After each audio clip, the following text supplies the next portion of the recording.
Ampalaya kong karne mga boss, ayan ganito lang po ang ating diskarte, napakadali, napaka-easy at higit sa lahat, syempre juicy at malambot mga boss. So tara panoorin natin kung paano natin gawin. Ayan, meron tayong kalahating kilong malambot na baka, ayan, so pwede yung sirloin or tenderloin mga idol. Kailangan kuhain na po natin, tanggalin na po natin yung mga litid-litid niya para sigurado pong malambot ang ating ampalaya kong karne. Ayan, hiniwa lang natin ng pa-slanting, ayan, para malambot mga boss, ayan.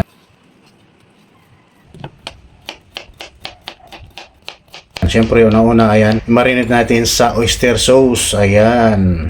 Pagka-marinate natin sa oyster sauce with konting asukal, seasoning, paminta, mga boss, ayan. At siyempre, dagdagan natin ng konting soy sauce, ayan. So, ang nilagay natin rito, harina, imbis na cornstarch, pero pwede naman cornstarch, mga idol. Dahil yun naman talaga, ayan. Naglagay rin tayo rito ng konting Worcestershire sauce, mga idol. So, ang ginawa natin rito, pinirito natin, mga boss, para kumapit yung harina dito sa ating beef. Nang sa gayon ay magiging juicy, ayan. At siyempre, para maging malambot na rin, so pinirito na natin yung ating beef, mga idol. Pero dapat wag natin i-overcook. Medyo half cook lang yung pagkaprito niya. At dito na rin natin ginisa yung ating bawang sibuyas sa pinaprituhan. Nagbawas lang na tayo rito ng konting mantika. Siyempre, mas maraming mantika kasi yun. So, binawasan natin ng konti at dito na natin ginisa yung ating beef, mga idol, sa maraming sibuyas at bawang.